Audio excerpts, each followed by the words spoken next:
നിന്റെ നാലു കെട്ടിന്റെ പടിപ്പുറ മുറ്റത്ത് ഞാൻ എൻ്റെ മുറി കൂടി പണിയിക്കട്ടെ. ഓഹോ. ഹലോ, ആരാ? കറിയായ?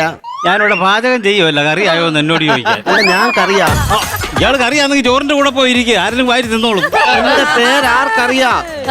ഇയാളുടെ പേര് ആർക്കറിയാവുന്നു എന്നോട് ചോദിച്ചാൽ ഞാൻ എന്തോ പറയാം? ഇയാളെ പറ്റി ഇയാൾക്ക് അറിയത്തില്ലയോ? എന്റെ ദൈവമേ, പ്രാന്തനോട് എങ്ങനെയാ പറഞ്ഞ് മനസ്സിലാക്കുന്നത്? എടോ മനുഷ്യ, എന്റെ പേര് കറിയാ. ഇൻഷലാണ് 6. ഓ കറിയാ. ഓ കറിയല്ല, ആർക്കറിയാ. വീട് പറയണമെന്നുണ്ടെങ്കിൽ മുക്കട. ഞാൻ മുക്കിയില്ലേ, ഇയാള് വീട് പറയത്തില്ലയോ? അതല്ലെന്ന് പറഞ്ഞത്, എന്റെ വീട് മുക്കട ജംഗ്ഷനിലായിരിക്കുന്നെന്ന് പറഞ്ഞത്. ഞാനൊരു സംശയം ചോദിക്കാൻ വേണ്ടി വന്നതാണ്. നിങ്ങളാണോ ഈ കാക്കയുടെ വീട് പണിതത്? അല്ല, അത് കാക്ക ചുള്ളിയൊക്കെ പറയും തന്നെ. അതല്ലെന്നേ, ഈ സലീം കാക്കയുടെ വീട് നിങ്ങളാണോ പണിതത്? അത് ഞാനാണ് നാരായണൻ. അപ്പം നാരായണൻ. അപ്പം നാരായണനല്ല, ഞാനാ നാരായണൻ മേശ്ശേരി. അപ്പോൾ നാരായണൻ മേശ്ശേരി. അപ്പോഴും ഇപ്പോഴും ഞാനാണ് നാരായണൻ. എപ്പോഴായാലും നാരായണൻ മേശ്ശേരി ആണല്ലോ. ഓക്കെ, അതുപോലെ ആയിക്കട്ടെ. അപ്പൊ അതുപോലെ എനിക്ക് കിടക്കാൻ ഒരു വീട് പണിയണം. കാരണം പൈസ എനിക്കൊരു പ്രശ്നമല്ല. ഞാൻ ഗൾഫിൽ പോയി കിടന്ന് ഇഷ്ടം പോലെ പൈസ ഉണ്ടാക്കിയിട്ടുണ്ട്.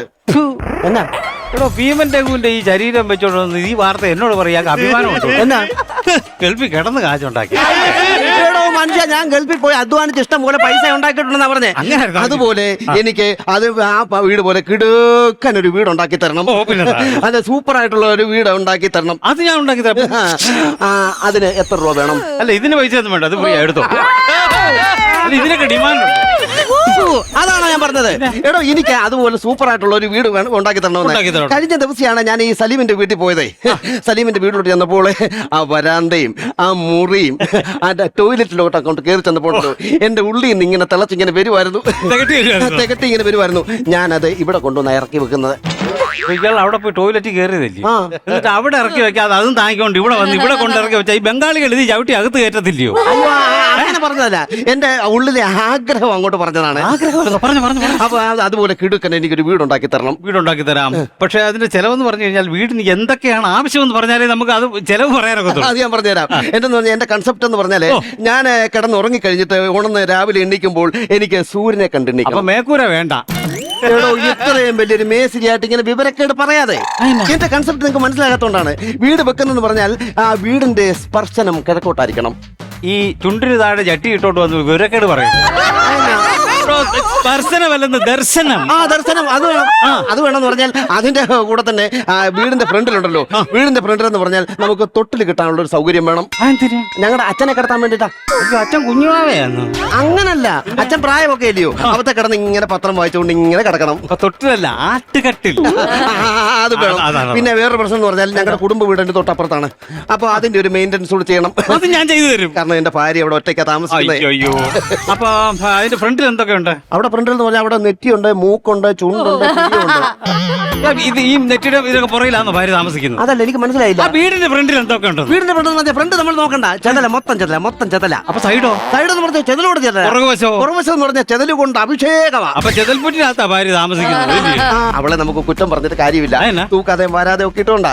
കാരണം എന്താണെന്നറിയോ, അവിടെ അച്ഛൻ പോയ പിന്നെ അവള് സംസാരിക്കത്തില്ല. അപ്പൊ ഈ അച്ഛൻ അവിടെ നാക്കം പറിച്ചോണ്ടാണ് പോയത്? അങ്ങനല്ല പറഞ്ഞത്, അവിടെ അച്ഛൻ മരിച്ചേ പിന്നെ അവള് സംസാരിക്കത്തില്ലെന്നാ പറഞ്ഞത്. വിഷമം കൊണ്ടാ. അത് ശരി. പിന്നെ അപ്പൊ ഈ നമ്മള് തൊട്ടിയിലിട്ട് ആട്ടാനുള്ള അച്ഛനോ? അത് എന്റെ അച്ഛൻ. അപ്പൊ മറ്റേ അച്ഛൻ എന്ന് പറഞ്ഞാൽ അവിടെ മരിച്ചു പോയതാ അവിടെ അച്ഛൻ. അപ്പൊ എത്ര അച്ഛനാ? രണ്ടച്ഛനോ? ഒരച്ഛൻ, ഒറ്റച്ഛനേ ഉള്ളൂ. എന്ന് പറഞ്ഞാല് എനിക്ക് അതിന്റെ കൂടെ തന്നെ വേറൊരു കൺസെപ്റ്റ് പറയാനുള്ളത്. ഞാനിങ്ങനെ പറഞ്ഞു കേട്ടുള്ളതാണ്. അതിനൊരു അഭിപ്രായം നിങ്ങളോട് ചോദിക്കുകയാണ്. ഈ 4 കെട്ടിനെ കുറിച്ച് നിങ്ങൾക്ക് എന്താ അഭിപ്രായം? ടെൻഷനാണോ? നാലാമത് കെട്ടുന്നത് ആദ്യം കെട്ടിയ 3 പറഞ്ഞു കഴിഞ്ഞാൽ മുട്ടുകാര് തല്ലി. അതല്ല പറഞ്ഞത്. ഈ 4 കെട്ടെന്ന് പറഞ്ഞാൽ നിങ്ങൾക്ക് അത് മനസ്സിലായിട്ടില്ല. 4 കെട്ടെന്ന് പറഞ്ഞാൽ നമ്മൾ ഈ വാർപ്പൊക്കെ ഉണ്ടാക്കത്തില്ലയോ? ഈ വാർപ്പൊക്കെ ഉണ്ടാക്കിയിട്ട് മഴ പെയ്യുമ്പോൾ ഇതിന്റെ നടുക്ക് ഇങ്ങനെ വന്ന് വെള്ളം വീഴും. ഞാൻ കെട്ടി കഴിഞ്ഞാൽ നടുക്ക് എപ്പോഴും വെള്ളം വീഴും. ഒരുപാട് സ്ഥലത്ത് വെള്ളം. നിങ്ങൾക്കത് കറക്റ്റ് കാര്യങ്ങൾ നിങ്ങൾക്ക് പറഞ്ഞാൽ മനസ്സിലാകത്തില്ല. അതുകൊണ്ടാണ് ഞാനത് കാണിച്ചു തരാം. ഒരു മിനിറ്റ്. ഇങ്ങനെ ചെയ്യുന്നതിന് എത്ര രൂപ വേണം? ഇങ്ങനെ ചെയ്യുന്ന എനിക്ക് 5 പൈസയും തരണ്ട, ഞാൻ ഫ്രീ ആയിട്ട് ചെയ്യും. ഇത് എവിടാ ഇത്? വാ പോവാ. എവിടാ ഇതെന്നോ? അയ്യോ ഇതല്ല ഇതല്ല ഇതല്ല ഇതല്ല. അയ്യോ അയ്യോ ഇത് മാറിപ്പോ മാറിപ്പോ മാറി മാറി. ഈ വീടിന് എന്ത് ചെയ്യാൻ പറ്റും? അതാ ചോദിച്ചേ. ജീവിടൊന്നും ചെയ്യാൻ പറ്റും. ജീവിട് കിടന്ന് എതച്ചോണ്ടേ ഇരിക്കും. ഈ വീടിന് എന്ത് ചെയ്യാൻ പറ്റും? അതൊക്കെ മാറ്റുന്നു. എന്നാ മുമ്പേ കാണിച്ച വീട്ടിലെ ആൾക്കാരുടെ ഫോട്ടോ ഒന്നുകൂടെ കാണിക്കുമോ? അയ്യോ അത് ഊറി വരുന്ന സാധനം ഇങ്ങനെ അങ്ങ് തുടച്ചങ്ങ് മാറ്റിക്കേ. അടുത്ത് മാറ്റി. അതൊക്കെ ഞാൻ പിന്നെ പറഞ്ഞുതരാം. എന്ന് പറഞ്ഞാല് എനിക്ക് വേറൊരു കാര്യം എന്ന് പറഞ്ഞാൽ, ഞാൻ ഗൾഫിലായിരുന്നല്ലോ. അപ്പൊ ഗൾഫിലായിരുന്നപ്പം ഗൾഫിൽ വേറൊരു പ്രത്യേകതയുണ്ട്. എന്താ? ചൂടായി കഴിഞ്ഞാൽ നമുക്ക് പുറത്തിറങ്ങാൻ പറ്റത്തില്ല. അല്ല അതിവിടെ അങ്ങനെ നമ്മൾ ആവശ്യമില്ല ആരോടും ചൂടായിട്ട് പുറത്തിറങ്ങി അവർ മുട്ടുകാരി. ആ ചൂടല്ല അല്ലേ, ഉഷ്ണം എന്ന് പറഞ്ഞാല് അതുപോലെ തന്നെ വേറൊരു ചൂടായി കഴിഞ്ഞ പ്രശ്നം അങ്ങനെ ഉണ്ടല്ലോ. അത് കഴിഞ്ഞാല് ഞാൻ ഈ ഗൾഫിൽ താമസിക്കുന്ന സമയത്തുണ്ടല്ലോ, ഞാൻ ടെന്റിലാ. ഓ അപ്പൊ അവിടെ 10th-ലായിരുന്നു. അത് കഴിഞ്ഞ് ഇവിടെ +2-നാ ഇങ്ങോട്ട് വന്നത്. ചെറിയ കറണ്ട് ഇരിപ്പുണ്ടോ? ഉണ്ട്. ആ ചെറുത്ത ചെവിക്കകത്ത് ഇങ്ങോട്ടൊന്ന് കറക്കാവോ? എന്തിനാ? സിമെന്റ് കയറി അടഞ്ഞായിരിക്കും. എടോ ടെന്റിൽ. ഓ അപ്പൊ അത്രയ്ക്ക് ചെറിയ ലെവലിൽ താമസിച്ചിട്ട് നാട്ടിൽ വന്ന് വലിയൊരു വീട് വെക്കണം. വീട് വെക്കുന്ന പറഞ്ഞാൽ എനിക്ക് അതിന്റെ കംപ്ലീറ്റ് ഐഡിയാസ് എന്റെ മനസ്സിൽ ഇങ്ങനെ ഉണ്ട്. പറഞ്ഞോ എന്തുവാ? എന്ന് പറഞ്ഞാൽ വീട് നമ്മൾ പെയിന്റ് ചെയ്യുമല്ലോ. വീട് പെയിന്റ് ചെയ്യുമെന്ന് പറഞ്ഞാൽ കംപ്ലീറ്റ് നമ്മൾ വെള്ളം കടിക്കും. അടിപൊളി. എന്നിട്ട് അതിന്റെ വാതിൽ കറുപ്പ്, ജനല് കറുപ്പ്, തൂണുകൾ കറുപ്പ്, ഇങ്ങനെ ഒരു സംഭവപ്പാ. അപ്പൊ എങ്ങനെ ഇരിക്കും? പുഴുപ്പല്ല് പോലെ. അങ്ങനാണോ? അങ്ങനാണെന്ന് അത് വേണ്ട. വേറൊരു നിർബന്ധമായിട്ടുള്ള ഒരു കാര്യം പറയാം. എന്ന് പറഞ്ഞാൽ വീട്ടിൽ അച്ഛനുണ്ടല്ലോ, ഉണ്ട്. പിള്ളേർക്കാണെങ്കിൽ 2 മുറി വേണമെന്ന് നിർബന്ധമാ. അല്ല അങ്ങനെ അച്ഛനെ 3 മുറിയാക്കും. 1 മുറി ഇയാൾക്കൂടെ എടുക്കാമല്ലോ. അങ്ങനല്ല പറഞ്ഞത്. എടോ പിള്ളേർക്ക് 2 മുറി വേണമെന്ന്, അച്ഛന് വേറെ മുറി. പിന്നെ എന്റെ ഭാര്യക്കുരുവോ? ഈ മുഖക്കുരു മൂലക്കുരു എന്നൊക്കെ കേട്ടിട്ട് ഭാര്യക്കുരു മനസ്സിലായി? അതല്ലെന്ന്, എന്റെ ഭാര്യക്കൊരു ആഗ്രഹമുണ്ട്. എന്ന് പറഞ്ഞാൽ വലിയ വീടായിരിക്കണം. എന്ന് പറഞ്ഞാൽ വരാന്ത വലിയതായിരിക്കണം. എന്ന് പറഞ്ഞാൽ മിറ്റം വലിയതായിരിക്കണം. അയ്യോ അപ്പൊ പറഞ്ഞ കറക്റ്റാ. ഭാര്യ ഇയാൾക്ക് കുരുവാ. ഒരുപാട് കാശ് ചെലവാകത്തില്ല.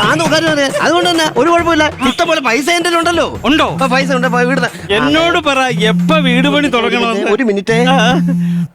ഹലോ, ഈ പോങ്ങനെ കമത്തി ഞാൻ 2 നില വീട് വെക്കും ഉറപ്പായിട്ട്.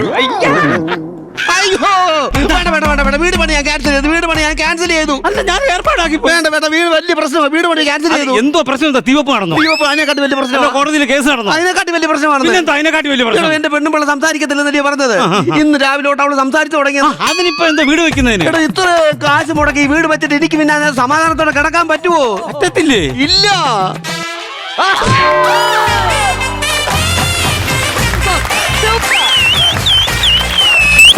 നമ്മളെല്ലാവരും ഇവരുടെ പെർഫോമൻസ് നിരവധി തവണ കണ്ടിട്ടുണ്ട്. നമുക്കൊക്കെ ഒരുപാട് ഇഷ്ടമുള്ള 2 ആൾക്കാരാണ് ഇവർ രണ്ടുപേരും, വിനോദേട്ടനാണെങ്കിലും ഷാജിയേട്ടനാണെങ്കിലും. പക്ഷെ നമ്മൾ പറയുന്നതിനെക്കാട്ടിലും എനിക്ക് തോന്നുന്നു ഇതിന്റെ ഫസ്റ്റ് ആയിട്ട് ഒരു ടീമിന് തന്നെ ഇവരൊരു ഫാൻ തന്നെ ഉണ്ട് അവരുടെ.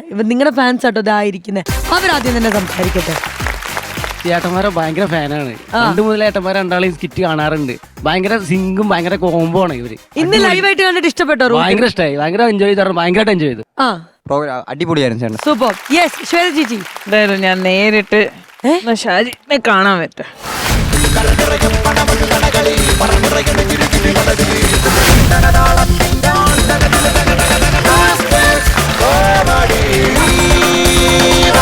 ഷാജിയേട്ടാ, വെറുതെ കണ്ടാൽ ഒന്നും സംസാരിക്കാത്ത ഒരാള് എന്താ ചെയ്ത്? ജമ്പടി എന്താ ചെയ്ത്? എങ്ങനെ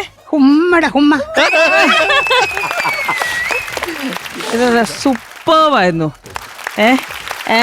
ബാറ്ററി എല്ലാം പൊട്ടിത്തെറിച്ച് ഇനി വേറെ എവിടേക്കോ പോയി. ചെതറിപ്പോയിടാ. സീരിയസ്ലി? ആ അതുപോലെ ഒരു കാര്യം കൂടെ പറയാനുണ്ട്. ഇത്രയായപ്പം നമുക്ക് കൂടുതൽ സന്തോഷമാകുന്നുണ്ട്. ഇതിന്റെ ഒരു 3/4 മേളിൽ ക്രെഡിറ്റ് ഇത് എഴുതിയ വിഷ്ണു ഗോപാലാണ്. ഒന്ന് വിളിച്ചാൽ പിന്നെ വീണ്ടും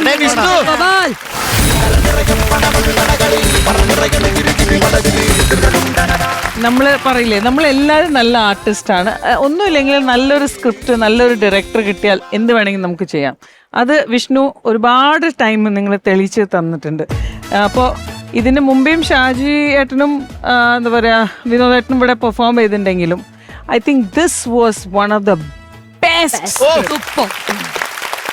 നാട്ടും പുറത്ത് നടക്കുന്ന ഒരു സാധാരണ സ്റ്റോറിയാണ് ഇത്. എല്ലാരും ഈ മറ്റേ പോലെ ടെന്റിൽ പോയി താമസിച്ച് ഇവിടെ വന്ന് കൊട്ടാരം ഉണ്ടാക്കണ കുറെ ആൾക്കാർ വരാറുണ്ടല്ലോ. അപ്പൊ പ്രാഞ്ചിയേട്ടന്മാരുടെ ഒരു സ്റ്റോറി ആയിരുന്നു. സൂപ്പർവായിരുന്നു, സൂപ്പർ. നമുക്ക് ബാറ്ററി ഒക്കെ അതാണ് ഞാനൊരു ഡൗട്ട് ചോദിക്കട്ടെ. ശ്രീതി ചേച്ചി ഇവിടെ വന്നിട്ട് പറഞ്ഞു ബാറ്ററി ഒക്കെ പൊട്ടിത്തെറിക്കുന്ന അവസ്ഥയിൽ വരെ എത്തി. അതുകൊണ്ടാണ് നമ്മൾ എല്ലാരും ഇവിടെ അപ്പൊ എനിക്ക് ആ എമൗണ്ടിലാണ് ഒരു ഡൗട്ട്. ആ എമൗണ്ട് എത്രയാണെന്ന് എനിക്ക് നമുക്ക് നേരെ ചാർജ് നോക്കിയാലോ. കടനിറയെ പണമൊഴുകണ കളി പറന്നിറയേണ്ട ചുരി ചുരി പല ചുരി ധൃതതും തനതാളത്തിൽ ഞാൻ കടനിറയെ പണമൊഴുകണ കളി പറന്നിറയേണ്ട ചുരി ചുരി പല ചുരി ധൃതതും തനതാളത്തിൽ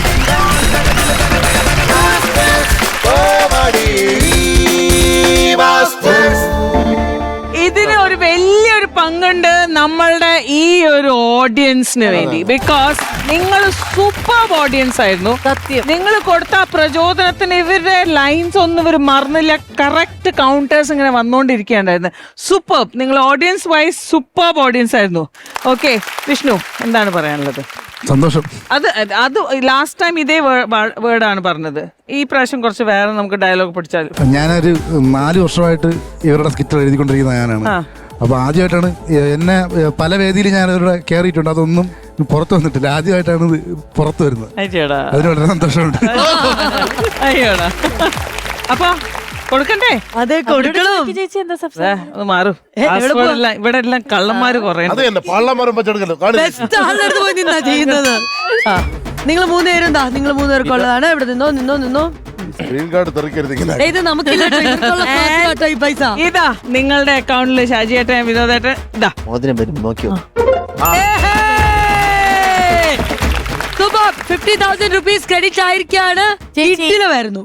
ചേട്ടൻ ഭയങ്കര ഇൻട്രോവേർട്ടാ. പക്ഷെ ഇന്ന് എനിക്ക് എന്തെങ്കിലുമൊക്കെ സംസാരിച്ച് കേൾക്കണം എന്ന് എനിക്ക് ആഗ്രഹം. അല്ല ഇത് ഇപ്പൊ ഞാൻ ഷാജിയേട്ടൻ ഒരു ഡുവറ്റ് സോങ് ചെയ്യാൻ പോവാണ്. ചേച്ചി പറഞ്ഞു ഡാൻസ് വേണമെന്ന്. ഷാജിയേട്ടൻ നല്ലൊരു സിംഗറാണ്. അത് മതി. സൂപ്പർ. അത് മതി. ഒന്ന് നിങ്ങളുടെ സ്ഥലത്ത് പോകട്ടെ.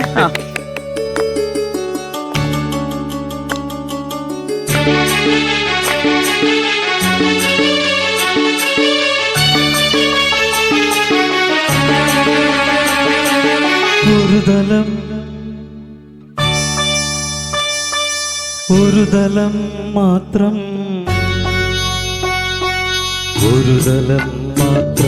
വിടർന്നൊരു ചെമ്പനീർ മുകുളമായി നീ എൻ്റെ മുന്നിൽ നിന്നു. ഒരു തലം മാത്രം വിടർന്നൊരു ചെമ്പനീർ മുകുളമായി നീ എൻ്റെ മുന്നിൽ നിന്നു. കരളക്കപോലങ്ങൾ നുള്ളി നോവിക്കാതെ കഴുകാതെ ഞാൻ നോക്കി നിന്നു. കരളക്കപോലങ്ങൾ നുള്ളി നോവിക്കാതെ കഴുകാതെ ഞാൻ നോക്കി നിന്നു. ഒരു തലം മാത്രം വിടർന്നൊരു ചെമ്പനീർ മുകുളമായി നീ എൻ്റെ മുന്നിൽ നിന്നു.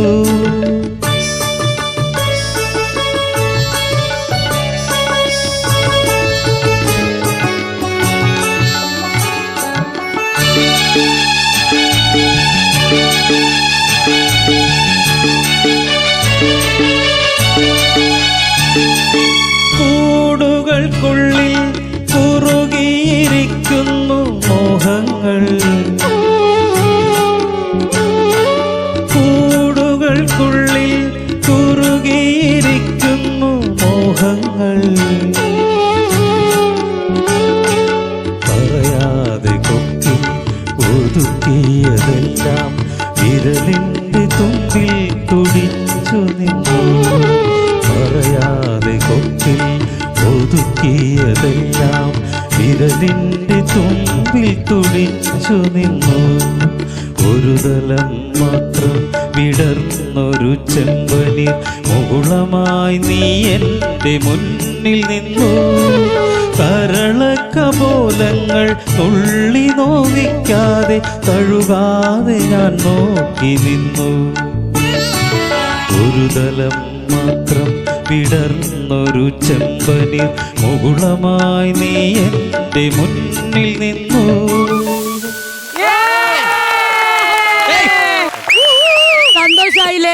ഒരുപാട് സന്തോഷം.